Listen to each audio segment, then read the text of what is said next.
नमस्कार दोस्तों, आज से लगभग 18 जून 2023 की बात है। 5 लोग टाइटैनिक के नाम पे सफरी में बैठकर जाते हैं और वो भी समुद्र के अंदर। टाइटैनिक जहाज को देखने के लिए समुद्र के अंदर जाते हैं। वही टाइटैनिक की आज हम बात कर रहे हैं जो 100 साल पहले जो समुद्र के अंदर डूब गया था। इन लोगों ने इतना बड़ा मेहनत आखिर क्यों किया? क्या रीजन था आखिर समुद्र में अंदर जाने के अंदर? जो जहाज हमेशा के लिए समुद्र के अंदर जाकर दफन हो चुका है। जो दुनिया से चले जाते हैं वो कभी वापस लौट के नहीं आते, आप लोग को पता होगा। तो चलिए आज हम लोग ऐसे एक टॉपिक पर बात करेंगे जो आप लोग सोच में पड़ सकते हैं। चलिए हम लोग मेन मुद्दे पे बात करते हैं। एक ऐसा जहाज जो 100 साल पहले समुद्र के अंदर डूब गया था। इन 5 लोगों ने निर्णय लिया कि आखिर इस समुद्र के अंदर जो जहाज डूबा है वो आखिर गया कहाँ। इन 5 लोगों ने चंद घंटों के लिए सफरी में बैठकर जाने के लिए खर्चा किए हैं 2 करोड़ रुपया टाइटैनिक जहाज को खोज करने के लिए। ये ट्रिक महंगा इतना इसलिए है कि टाइटैनिक जहाज का मलबा समुद्र के अंदर जा छुपा पड़ा है। 3810 मीटर पानी के अंदर जाकर छुपा पड़ा है। ये सफरी पानी के अंदर जाने की शुरुआत करती है। 2 घंटा का समय लगेगा 3810 मीटर अंदर जाने में। हर 15 मिनट पर एक सिंगल भेजती है। जो ठीक सफरी के अंदर जो जहाज था उसके ऊपर एक जहाज था जो सिंगल भेजने के काम करता था। सिंगल इसलिए भेजा करता था कि हमारा जहाज जो अंदर पानी के अंदर गया है वो कहीं खो न जाए। और ठीक इसी से पता चलता था कि सफरी हमारे सिंगल के साथ है। लेकिन जैसे ही सफरी पानी के अंदर जाता है, ठीक उसके दिन 18 जून को सफरी को पानी के अंदर जाते हुए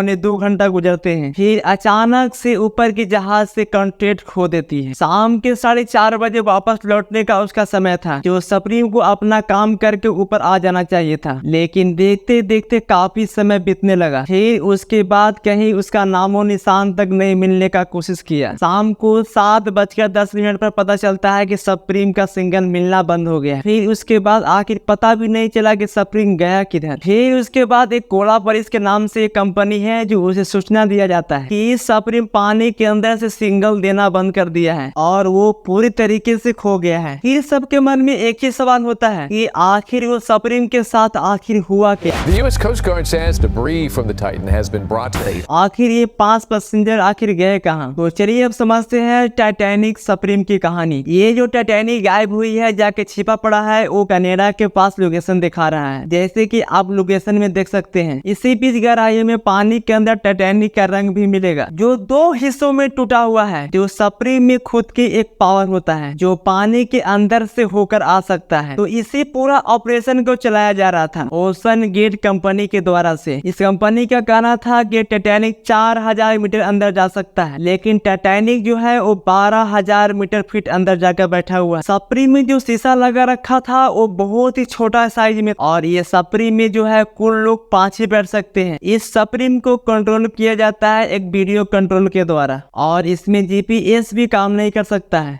और इसी से कनेक्शन था ऊपर की जहाज से। कनेक्टिंग बंद हो जाती है 11:15 पर, जो कोई सिग्नल नहीं मिलता है। इसका वापस टाइम था आने का 4:30 पर, लेकिन वो तो आया ही नहीं और ये सफरी जाकर पानी के अंदर फंस जाती। लेकिन सफरी को एक तरीका था ऊपर आने के, अंदर से ही ढकेल के ऊपर नीचे करके ये सफरी ऊपर आ सकता था। अगर ये लोग ऊपर आ भी जाते तो ये लोग मरे हुए ही पाते, क्योंकि ये लोग ऑक्सीजन के द्वारा ही मारे जाते, क्योंकि अंदर से सफरी को खोलने का कोई तरीका भी नहीं था। और फिर उसके बाद तो हवाई जहाज ने अपनी पूरी जान लगा दी सफरी को खोजने के लिए, और जहाज भी आ गए उसके खोज के लिए। इन 3 खोज चलाने के बाद कहीं नीचे चले जाते हैं। नीचे जाने के बाद कुल उन लोगों की आवाज सुनाई देती है। फिर उन लोगों ने भी आवाज को कंफर्म किया कि हाँ वही जहाज था जो 100 साल पहले जो डूब गया था और टकर कर अलग अलग हिस्सों में बट गई है। लेकिन इससे पता चलता है कि जो लोग इसमें बैठे हुए थे वो पलक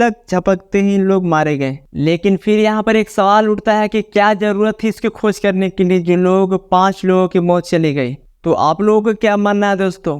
क्या ये काम सही था या गलत था? तो आप लोग इस कमेंट में लिखकर हमें जरूर बताइए। लेकिन हाँ, एक जरूरी सूचना, अगर आप इस चैनल पर नए हैं तो इस चैनल को सब्सक्राइब कर लें ताकि जो भी नया वीडियो आए वो आप तक पहुंच सके। तो बहुत बहुत धन्यवाद, मिलते हैं अब अगली वीडियो में।